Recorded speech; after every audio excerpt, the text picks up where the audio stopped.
Good morning everyone, welcome to knowledge account. আমরা দেখব 10th March 2026 এর ইম্পর্টেন্ট কারেন্ট অ্যাফেয়ার্স, তার সাথে সাথে রিলেটেড স্ট্র্যাটেজিকে। যেমন প্রথম প্রশ্ন, প্রথম খেলো ইন্ডিয়া ট্রাইবাল গেমস ভারতের কোন রাজ্যে অনুষ্ঠিত হবে? তো এটা হবে কোথায়? ছত্তিশগড়ে। দেখো, এই প্রথম ভারতে আয়োজিত হতে চলেছে খেলো ইন্ডিয়া ট্রাইবাল গেমস। ছত্তিশগড়ে আয়োজন হচ্ছে, রায়পুর, জগদলপুর আর সরগুজা। খেলো ইন্ডিয়া স্কুল গেমসের ফার্স্ট এডিশনটা 2018-তে হয়েছিল, নিউ দিল্লিতে হয়েছিল। খুব আসে এক্সামে, এটা মনে রাখবে পাশাপাশি। ওকে, আচ্ছা। 25 মার্চ 6 এপ্রিল, 25 মার্চ থেকে 6 এপ্রিল 2026 পর্যন্ত হবে এটা। মোট 7টা পদক বিজয়ী খেলা থাকবে: অ্যাথলেটিক্স, ফুটবল, হকি, ভারোত্তোলন, তীরন্দাজি, সাঁতার, কুস্তি। ঠিক আছে, তো এই 7টা থাকবে। এছাড়া প্রদর্শনমূলক খেলা হিসেবে থাকবে কবাডি আর মাল্লাখাম। কেন্দ্রীয় ক্রীড়া মন্ত্রক, এসএআই মানে ইন্ডিয়ান অলিম্পিক অ্যাসোসিয়েশন আর ছত্তিশগড় রাজ্য সরকার যৌথভাবে এটাকে আয়োজন করছে। এরপরে ভারতের প্রথম বেসরকারিভাবে তৈরি অরবিটাল রকেটের নাম কি? বিক্রম-1। হায়দ্রাবাদ ভিত্তিক স্টার্টআপ স্কাইরুট এরোস্পেস 2018 সালে প্রাক্তন ইসরো বিজ্ঞানী পবন কুমার চন্দনা এবং নাগা ভারত ডাকা প্রতিষ্ঠা করেন। ভারতের মহাকাশ কর্মসূচির জনক বিক্রম সারাভাইয়ের নামানুসারে এই রকেট সিরিজের নামকরণ করা হয়েছে। বিক্রম-1 একটা 7 তলা সমান উঁচু রকেট, যেটা 300 কেজি পর্যন্ত ওজনের স্যাটেলাইট কক্ষপথে নিয়ে যেতে সক্ষম। আর এই রকেটটা সম্পূর্ণ কার্বন কম্পোজিট কাঠামো দিয়ে তৈরি এবং এতে উন্নত প্রোপালশন সিস্টেম ব্যবহার করা হয়েছে। এই যে বিক্রম-1, 3টে পর্যায়ে কালাম 1200, কালাম 250 অ্যান্ড কালাম 125 কঠিন জ্বালানি ব্যবহার করা হয়েছে। ওপরের অরবিট আউটজাস্টিং মডিউলে রামান-2 নামক একটা 3D প্রিন্টেড লিকুইড ইঞ্জিন রয়েছে। এই রকেটটা শ্রীহরিকোটার সতীশ ধাওয়ান মহাকাশ কেন্দ্র থেকে উৎক্ষেপণ করা হবে। স্কাইরুট মূলত ছোট স্যাটেলাইটের জন্য বিশেষ এবং সাশ্রয়ী ডেডিকেটেড লঞ্চ পরিষেবা প্রদান করতে চায়, যাতে স্যাটেলাইটগুলোকে সুনির্দিষ্ট কক্ষপথে স্থাপন করা যায়। আচ্ছা, তোমাদের ফেব্রুয়ারির কারেন্ট অ্যাফেয়ার্স পাবলিশ হয়ে গেছে এই বুক সেকশনে, তোমরা ওখান থেকে কালেক্ট করতে পারো। ই বুক সেকশন থেকে পেয়ে যাবে ওটা।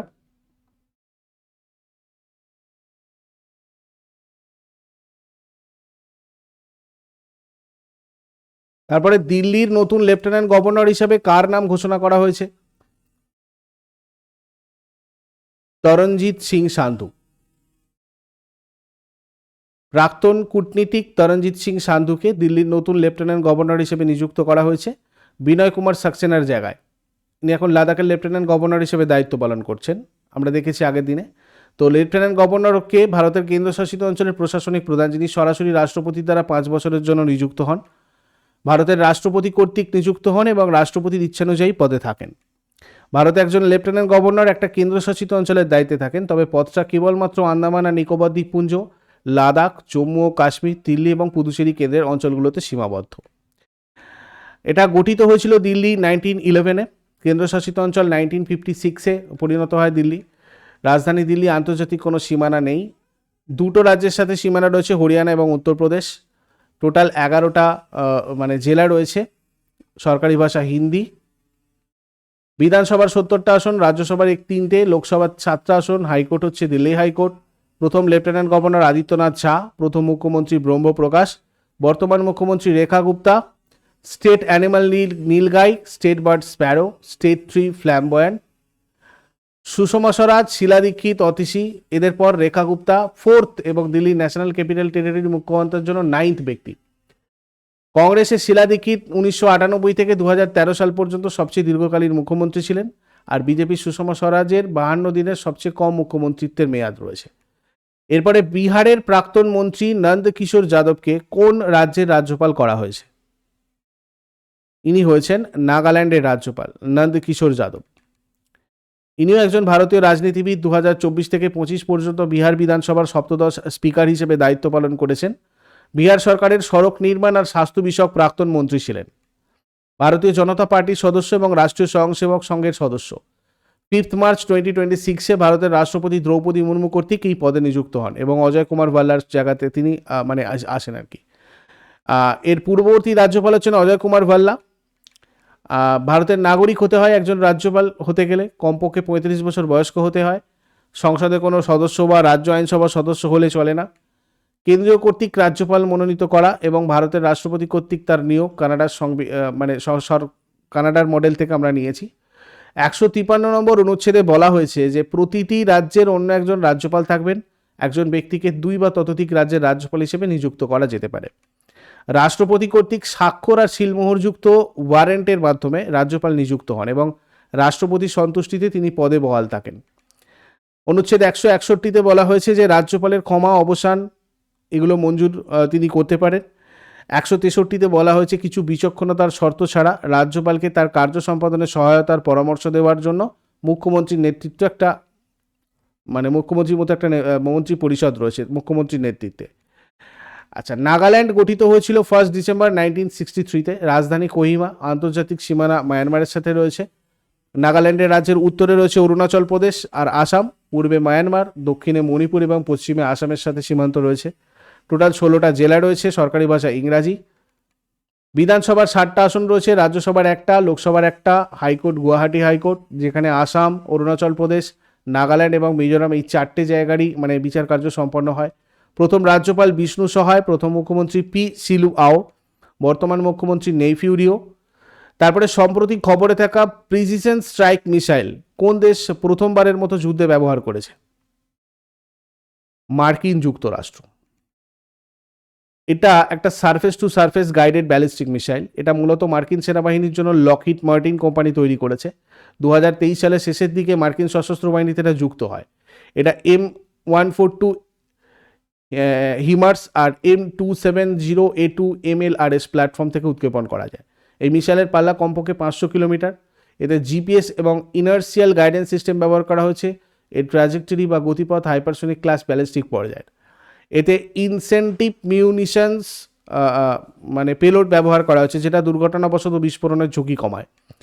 এরপরে সম্প্রতি কোন মিউনিসিপ্যাল কর্পোরেশন খাল পরিষ্কারের জন্য এআই বেসড জি স্পাইডার রোবট মোতায়েন করেছে? তিরুবনন্তপুরম। স্বচ্ছ ভারত মিশন আরবান 2.0 এর অধীনে তিরুবনন্তপুরম মিউনিসিপ্যাল কর্পোরেশন নর্দমা পরিষ্কারের জন্য অত্যাধুনিক এআই চালিত জি স্পাইডার রোবট মোতায়েন করেছে। এটা জেনারোবোটিক ইনোভেশনস দ্বারা তৈরি একটা স্বয়ংক্রিয় খাল পরিষ্কারকারী রোবট। মানুষের প্রবেশ ছাড়াই জটিল আর উচ্চ ঝুঁকিপূর্ণ খালের পরিবেশে এরা কাজ করতে পারবে। এরপরে সম্প্রতি কোন রাজ্য সরকার নারী উদ্যোক্তাদের সহায়তার জন্য TWEES টুইস প্রকল্প চালু করেছে? তামিলনাড়ু। তামিলনাড়ুর মুখ্যমন্ত্রী M.K. স্ট্যালিন নারী উদ্যোক্তাদের সাহায্য করতে এই টুইস নামক নতুন প্রকল্পটা চালু করেছেন, যার লক্ষ্য আগামী 5 বছরে 1 লক্ষ নারীকে সফল উদ্যোক্তা বা বিজনেসম্যান হিসেবে গড়ে তোলা। এটা রাজ্যের MSME বিভাগ পরিচালনা করবে। এই প্রকল্পের মাধ্যমে নারীদের ব্যবসা শুরু করার জন্য প্রশিক্ষণ, প্রাতিষ্ঠানিক সহায়তা এবং আর্থিক সাহায্য দেওয়া হবে। শুধু নারী উন্নয়ন নয়, মুখ্যমন্ত্রী 27 কোটি টাকা ব্যয়ে 3টে নতুন IIT তৈরির ভিত্তিপ্রস্তর করেছেন এবং 167 কোটি টাকার চিকিৎসা পরিকাঠামো উদ্বোধন করেছেন।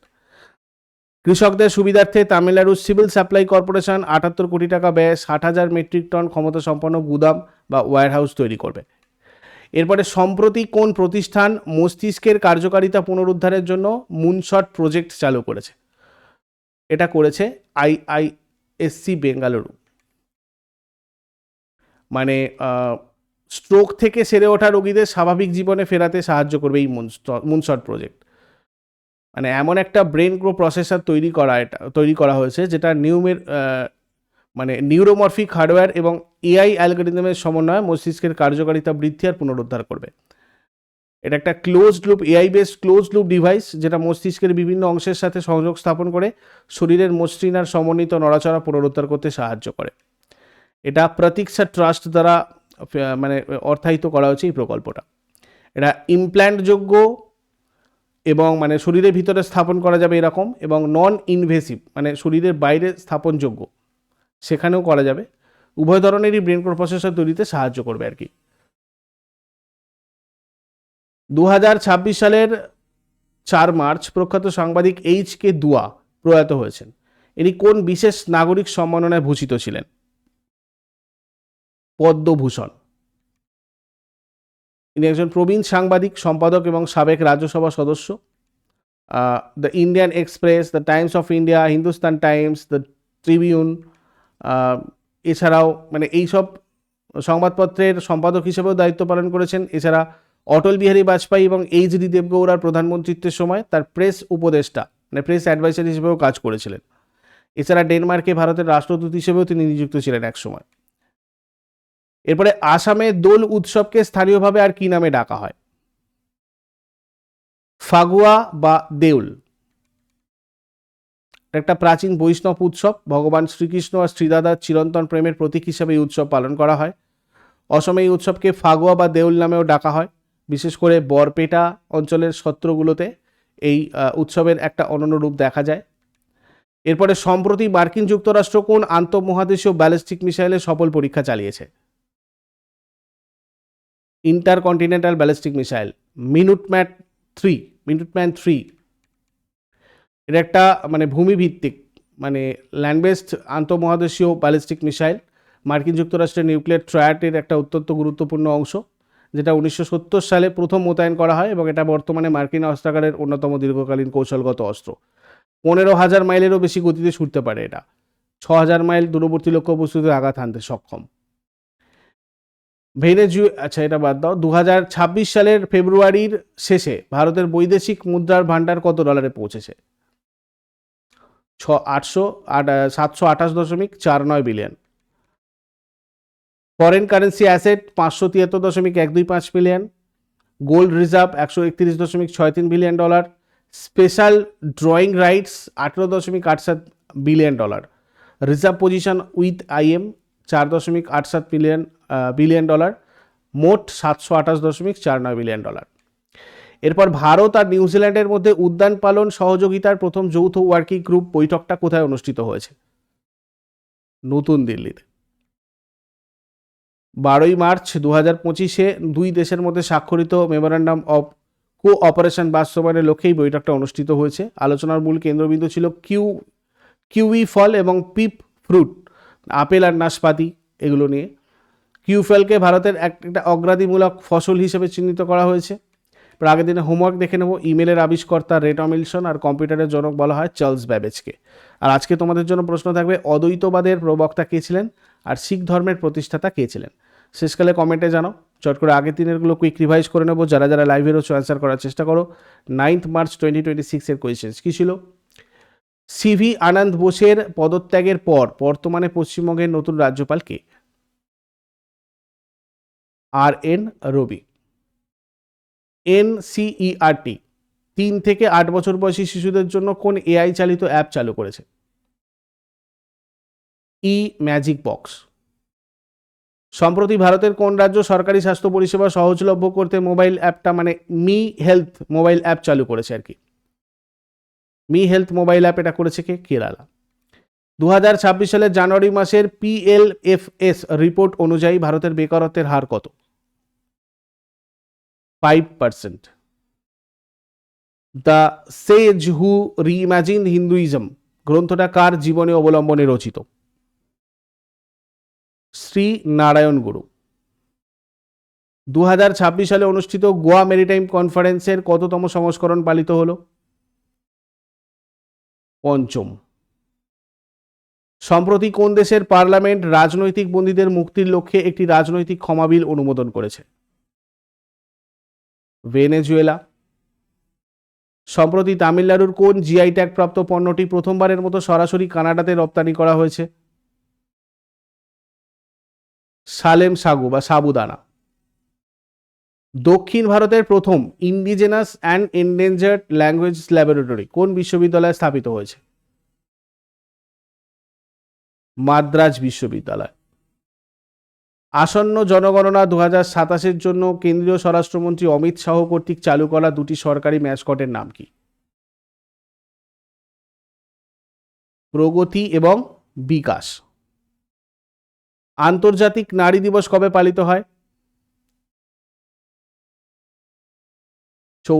8 মার্চ। এগুলো ছিল আগের দিনের কোয়েশ্চেন্স। ইউজফুল বলে মনে হলে অবশ্যই সবাই লাইক করো, কমেন্ট করে ফিডব্যাক জানাও।